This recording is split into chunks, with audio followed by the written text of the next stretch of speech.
Herkese merhaba arkadaşlar. Asumanca mutfağa hoş geldiniz. Bugün sizlerle tost makinesinde uskumru yapacağız.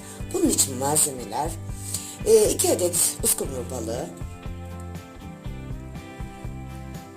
2-3 yemek kaşığı sıvı yağ, yarım limonun suyu, yarım çay kaşığı tuz gerekiyor.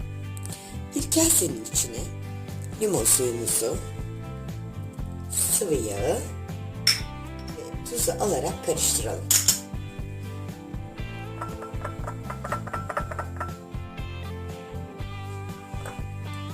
Hazırladığımız bu sosu balıklarımızın üzerine sürelim.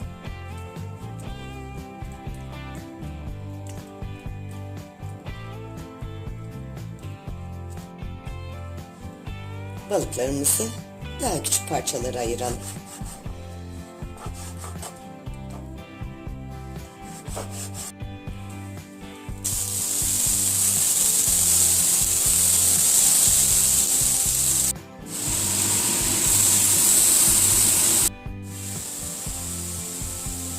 Izgara balığımız artık servise hazır. Mis, afiyet olsun.